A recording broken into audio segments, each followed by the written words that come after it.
All right, let's get to this card. I like the question I told Dave about the press conference I was in there about the super fight, that there's a negative to the super fight. Right. I mean, really? There's a negative? Someone was asking, what about all the contenders at 170 and 155? I think the fact that you can draw maybe, in excess of 1 million pay-per-view buys kind of erases any concerns with Florian and Alves. And at the end of the day, if you take all the money out of the equation and don't even look at the money, one of the big fight, how many times in boxing did the big fight that everybody wanted to see not happen? Yeah. And then they usually would make it later on in their careers when nobody really cared. Mm-hmm. They're like, I wanted to see this fight 5 years ago, not now. I don't want to do that with BJ Penn and George St. Pierre. They're both in their prime. They're both world champions. They're both two of the best athletes to ever compete in the sport, mentally, physically, emotionally in the right place, and they both want to finish each other. Are you kidding me? Why should we not make that fight? It's like, I wish we would have done Chuck Liddell, Vanderlei Silva 5 years ago. You know what I mean? You've run into this in the past. You brought Krokop in for a lot of money, and then it probably would have been best just to put him right in there, and if he wasn't ready, at least he makes for one big fight. Yep. Well, besides which, the point I made was that this is a really good fight on Saturday. Really good fight. And you're up two of the last three cards have been absolute blowout successes. Thanks. The timing couldn't be better. I don't care who you are, whether you're a fan, whether you're any of us, whether you're BJ Penn's camp or George St. Pierre's camp. Nobody can pick a winner on this one. You can say, I think this guy, but you can't know. Nobody knows for sure. This is such a great fight. You can't pick a winner. And it's not one of these cases where you're like, you know what, well, BJ Penn should have stayed at 155. He's not really a 170-pounder. He held the title at 170 pounds. He beat Matt Hughes when Matt Hughes really meant something, when Matt Hughes was on top of his game. So there's no excuses for this fight. So I said, I got a lot of flack on this in the text line. I said the winner of this fight, in my opinion, is the best pound-for-pound guy in the business. Oh, they did. Our listeners started flipping out on you? They killed me. Oh, Fedor, They're in the Fedor. Oh, my God. Well, no, I think Fedor's really talented, but he hasn't beaten the body of people that these guys have beaten. Exactly. I mean, that's so stupid. That drives me crazy. How can you say Fedor is pound for pound the best fighter in the world? First of all, the heavyweight division is the weakest division in mixed martial arts, number one. Number two, the guy fights once every 2 years. You know what I mean? Yeah, he's been fighting recently now, but before that, he hadn't beaten anybody since 2005. George St. Pierre, BJ Penn, Anderson Silva have fought nothing but the best consistently 3 times a year for the last 9 years. And I'll give you number 3. Maybe I'll lose the bet. It won't be the first one I've ever lost. But if there was a fight between Fedor and Brock Lesnar, and Fedor is probably going to be a small favorite in the fight, my money's going on Lesnar. So, end of argument to me.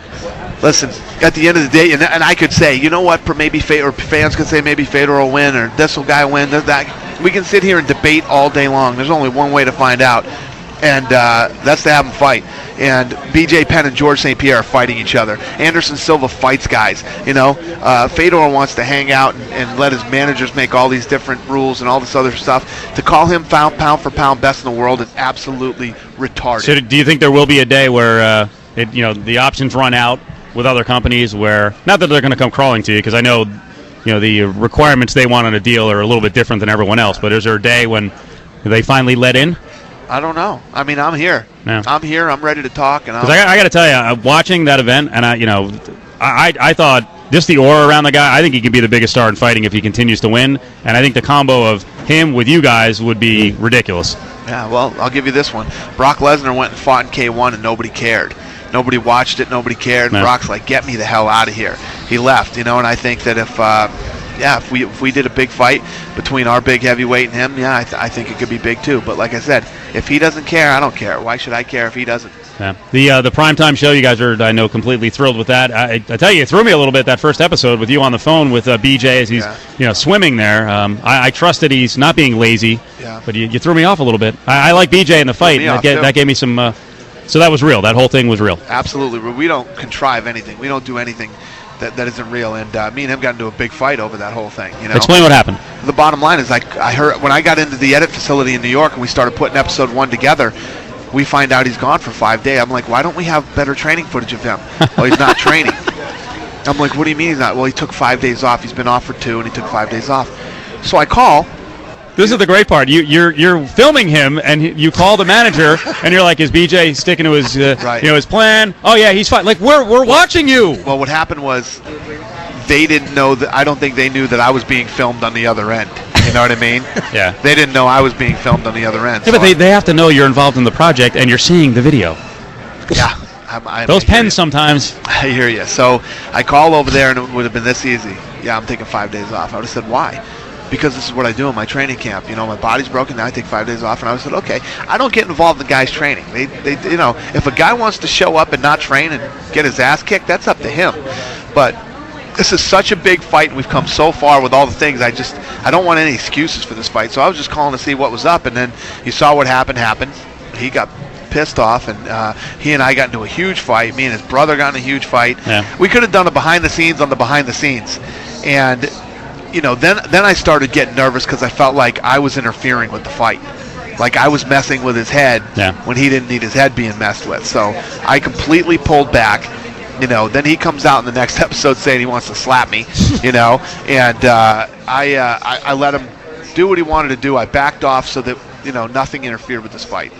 All right, well, we've gone way long into our next show, so those guys are down in Tampa. We appreciate it. Hey, we heard you're opening, UFC-sponsored gyms? Yeah, we're doing UFC gyms. Basically, these aren't going to be fight gyms. We're going to get out there and we're competing head-to-head with 24-Hour Fitness, Bally's, Las Vegas Athletic Club, et cetera, et cetera. We're going head-to-head with those guys. You're not adding Dana White trainer to your list of jobs. Actually, you know what? Adam Hill came up with a great line from the RJ that they're going to do UFC Airlines, and you'll be flying the friggin' plane. You got to cut back a little bit. Yeah, I do. You're right. I think you will be in the gym. I guarantee. We'll see what happens. You'll be holding a class in the Vegas gym. Gonna get him down there? Gonna drag Cofield down? Easy, all right? I'd worry about him. I'm glad you don't read my commentary on your blogs, by the way, because every once in a while, when you get a little puffy sometimes, I'll put down like the bloated Dana White. Or, no, I heard. Yeah, I know. It gets a little ugly sometimes on the road. It does get ugly. Some of those cheese meals and everything else. But you look good now. Have a donut stand in there for Steve. I try to work out as much as I can while we're on the road. Ireland was good for me. That's all there was to do. And the food was horrible. A lot of boiled potatoes and stuff. Oh, my God. Boy, boiled potatoes would be great. I wish. Horrible food. Really? All right. The very fit Dana White. That's what I say to his face. But then as soon as I write the blog, I call him a tubble again. All right, Dana. Hey, we appreciate it. Thanks, bro.